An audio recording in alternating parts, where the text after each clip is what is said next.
अस्सलाम वालेकुम everyone, welcome back to another video. आज की इस वीडियो में मैं आपको पॉकेट स्टाइल बहुत ही ज़बरदस्त और आसान तरीके के साथ प्लाजो पैंट की कटिंग और स्टिचिंग करना सिखाऊंगी। और चंद ही मिनटों में ये वीडियो देखने के बाद आप खुद अपना pocket style palazzo pant cut और स्टिच कर सकती हैं। तो इसके लिए हमें चाहिए होगा 2 मीटर फैब्रिक, जिसको हमने 4 फोल्ड कर लिया है। अब इसकी कटिंग के लिए हमें 4 चीज़ों की मेजरमेंट की ज़रूरत है। एक ऊपर से वेस्ट का साइज़, एक हिप साइज़ और एक बॉटम से, और इसकी लंबाई। यानी आपको ये देखना होगा कि लंबाई जो है आपकी पूरी आ जाएगी या आपको ऊपर बेल्ट डालने की ज़रूरत पड़ेगी। तो लंबाई यहाँ पे हमारे पास इसकी कंप्लीट है, यानी इसमें हमारा इजीली ये प्लाजो बन जाएगा। अब ऊपर से हमने सबसे पहले लास्टिक डालने के लिए जो मार्जिन है वो निकाल देना है। लास्टिक की चौड़ाई देख लेंगे और उससे 1/2 इंच एक्स्ट्रा ले लेंगे और सबसे पहले हम यहाँ पे एक लाइन ड्रॉ कर देंगे। अब ये ऊपर से हमारा लास्टिक का जो एरिया होगा वो सेपरेट हो गया। अब यहाँ से हम नीचे से लंबाई देखेंगे।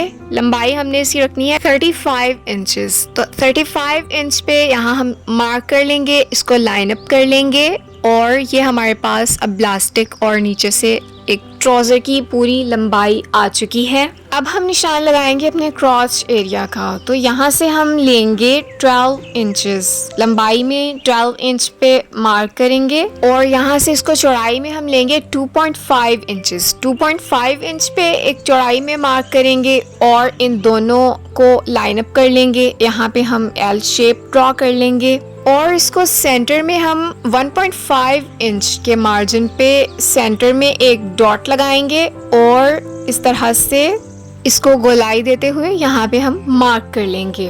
अब ये क्रॉस एरिया हमारे पास इसका निशान लग चुका है।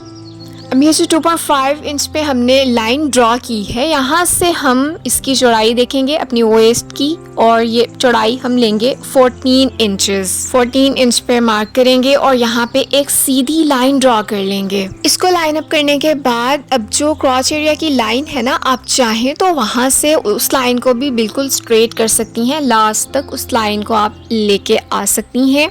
और अब हम उसी लाइन से इस लाइन तक इन दोनों का सेंटर ले लेंगे और ये 14 इंच था, तो यहाँ से आप 7 इंचेस पे मार्क कर लें और इन दोनों का सेंटर ले लें और एक सेंटर में लाइन ड्रॉ कर लें।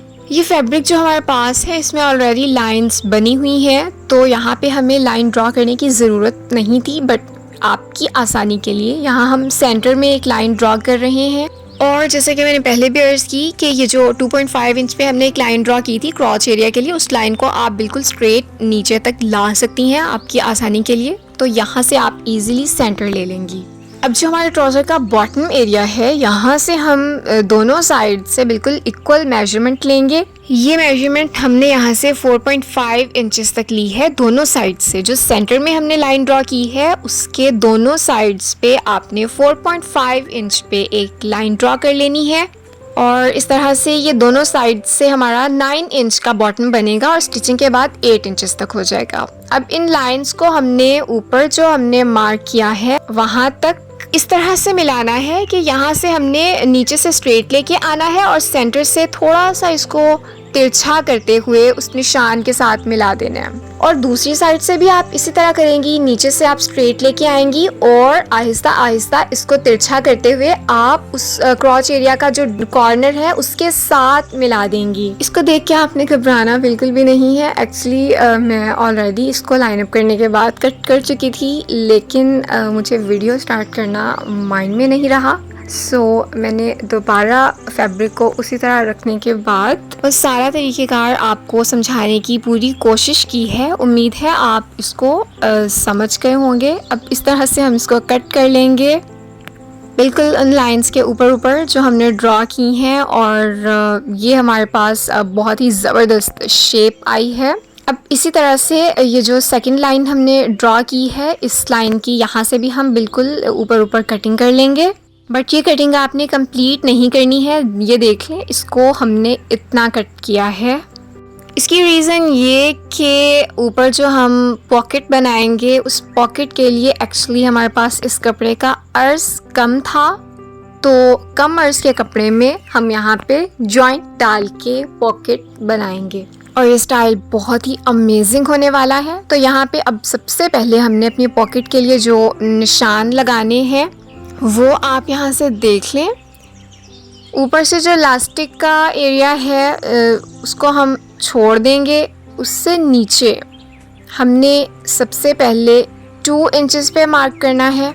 ये मार्क होगा वैसे ही मार्जिन छोड़ने के लिए, ऊपर से थोड़ा सा मार्जिन छोड़ेंगे। अब 2 इंचेस का जो मार्क किया है हमने, उससे नीचे पॉकेट की जो ओपनिंग होगी ना, ये हम लेंगे 5 इंचेस। 5 इंच पे मार्क करेंगे। अब उस 5 इंच के नीचे से अब जो हमारी पॉकेट की कुल लंबाई होगी वो हम यहाँ से लेंगे 6 इंचेस।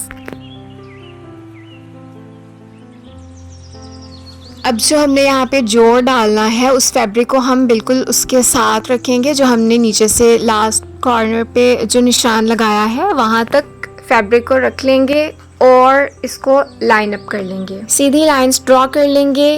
और अब यहाँ से सबसे पहले हम अपनी इस पॉकेट की शेप बनाएंगे। तो यहाँ जो सेकंड पे हमने मार्क किया था उस पॉइंट से हम जो हमारा ओपनिंग एरिया है उस पॉइंट तक, यहाँ से हम अपनी पॉकेट को राउंड शेप देंगे। इसका तरीक़ेकार आप देख लें। यहाँ से हमने इसको हल्का सा कर्व करते हुए, हल्का सा तिरछा करते हुए इस तरह से नीचे ले आना है। और जो दूसरा पॉइंट है वहाँ से हम बिल्कुल नीचे से इसको गोलाई देते हुए उसके साथ मिला देंगे। जो ऊपर से हमने तिरछा निशान लगाया था बिल्कुल उसके साथ हमने इसको मिला देना है। और ये देखें, ये इस तरह से शेप हमारे पास आएगी, बेज़वी सी शेप होगी। और अब हम बिल्कुल इस निशान के ऊपर कटिंग कर लेंगे। मैं माज़रत ख़्वाह हूँ, यहाँ से आपको ये निशान क्लियरली शो नहीं हो रहे होंगे क्योंकि अगेन मुझसे वही गलती हो चुकी थी। मैं पहले ही इसको मार्क करने के बाद कट कर चुकी थी और अब मैंने दोबारा इसको ऊपर रख के आपको समझाने की अपनी तरफ से पूरी कोशिश की है। ये देखें, जब हम कटिंग करेंगे तो ये शेप आपके सामने आएगी इस तरह से। अब आपको क्लियरली वाज़ेह हो जाएगा कि हमने इसको किस तरह से ड्रॉ किया था। अब ऊपर से जो हमने जिस तरह से निशान लगाया था उसकी भी हम इसी तरह से कटिंग कर लेंगे। तो यहाँ तक ही ये थोड़ा सा मुश्किल था जिसकी हमने कटिंग कर ली है। अब हम जस्ट ये जो जॉइंट है इसके अंदर इसको सेपरेट कर लेंगे और ये लास्टिक एरिया भी हमारे पास थोड़ा सा जॉइंट है, इसको भी हम सेपरेट कर लेंगे। अब सिर्फ लास्ट कटिंग हमारी रह गई है। किसी भी ट्राउज़र के लिए जो फ्रंट पार्ट होता है उसको हमने थोड़ा सा डाउन कट करना होता है। इस तरह से ट्राउज़र की शेप बहुत ज़बरदस्त आती है। तो यहाँ से हमने इसको 1.5 या 2 इंचेस तक कर लेना है और अब हम इसकी कटिंग कर लेंगे। ये क्रॉच एरिया से है, क्रॉच एरिया तक हमने इसको डाउन कट करना है। एक साइड से, जस्ट एक साइड से हमने इसको थोड़ा सा डाउन कर लिया और अब हम इसकी स्टिचिंग करेंगे। स्टिचिंग के लिए अब सबसे पहले मैं ये जो पॉकेट है ना इसमें ये जोड़ लगाऊंगी। ये 4 पॉकेट्स, ये 4 पीसेस हैं हमारे पास, इनको हमने इस तरह से जॉइन कर लेना है। पॉकेट्स को हमने सिलाई कर लिया है, यानी कि उसको जॉइंट लगा लिया है। अब हम अपनी स्टिचिंग जो है सबसे पहले इसको हम इस तरह से रखेंगे कि जो हमने डाउन पार्ट कट किया था उस एक पार्ट को हमने जो हमारा स्ट्रेट पार्ट है उसके साथ रखना है और इस तरह से मिलाते हुए पॉकेट को पॉकेट के साथ मिलाते हुए यहाँ से हमने इसकी सिलाई स्टार्ट करनी है बिल्कुल ऊपर से कॉर्नर से। और साथ साथ हमने इसको पॉकेट के साथ साथ सिलाई कर लेना है। ये देखें, इस तरह से हम इसके ऊपर सिलाई लगा लेंगे। पॉकेट का जो ओपनिंग एरिया होगा जस्ट उसको हमने सेंटर से छोड़ देना है। इसी तरह से ये दोनों पार्ट्स हमने स्टिच कर लिए हैं और नीचे जो हमने अपना लंबाई में जो चॉकिंग की थी सबसे पहले वहाँ तक हमने इसको फोल्ड कर लेना है। फोल्ड करने के बाद अब हम सबसे पहले अपनी इनर लेग की सिलाई लगाएंगे। तो नीचे से हम स्टार्ट कर लेंगे। सबसे पहले हम ये वाली सिलाई लगाएंगे। इसी तरह से हम ये दोनों पार्ट्स को स्टिच कर लेंगे। और इसके बाद हमने ये जो सेंटर वाला जो आसन वाला एरिया है इसको स्टिच करना है। तो इसको हमने इस तरह से रखना है, ये दोनों सिलाइयों को दरमियान से आपस में मिलाते हुए किनारे तक ले आना है। दोनों किनारों को आपस में इस तरह से मिला लेना है और एक किनारे से हम इसकी स्टिचिंग स्टार्ट करेंगे और इस तरह से इसको सिलाई कर लेंगे। तो ये सिलाई भी यहाँ पे लग चुकी है। अब ये जो हमारे बॉटम के थोड़े से एड्स, ये किनारे यहाँ से निकले होते हैं, इनको हम ट्रायंगल में फोल्ड करेंगे और इसके ऊपर सिलाई लगा लेंगे। इस तरह करने से इसमें मज़ीद खूबसूरती आ जाती है। और अब हम इसके अंदर लास्टिक इंसर्ट करेंगे। लास्टिक को हमने इस तरह से जॉइन कर लिया है और इसी तरह से इस कपड़े को फोल्ड करते हुए इसके अंदर अंदर हम ये लास्टिक स्टिच कर देंगे। तो ये लास्टिक भी यहाँ पे हमारा लग चुका है, आप इसकी लुक देख सकती हैं। और ये हमारा प्लाज़ो बनके रेडी हो चुका है। ये इसकी पॉकेट यहाँ से आप चेक कीजिए कितनी ज़बरदस्त है और बहुत ही आसानी के साथ बनने वाली ये पॉकेट आप सब ज़रूर ट्राई कीजिएगा। और इसकी शेप आप देख सकती हैं कितनी ज़बरदस्त शेप आई है।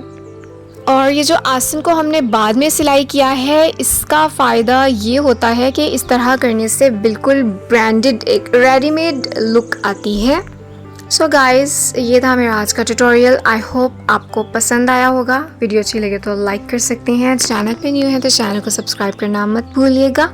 इस तरह की मज़ीद वीडियोस देखने के लिए बेल आइकन को प्रेस कर लीजिए ताकि आपको हमारी हर न्यू आने वाली वीडियो का नोटिफिकेशन ईजिली मिल सके। अपना बहुत सा ख्याल रखें, दुआओं में याद रखें। अल्लाह हाफिज़।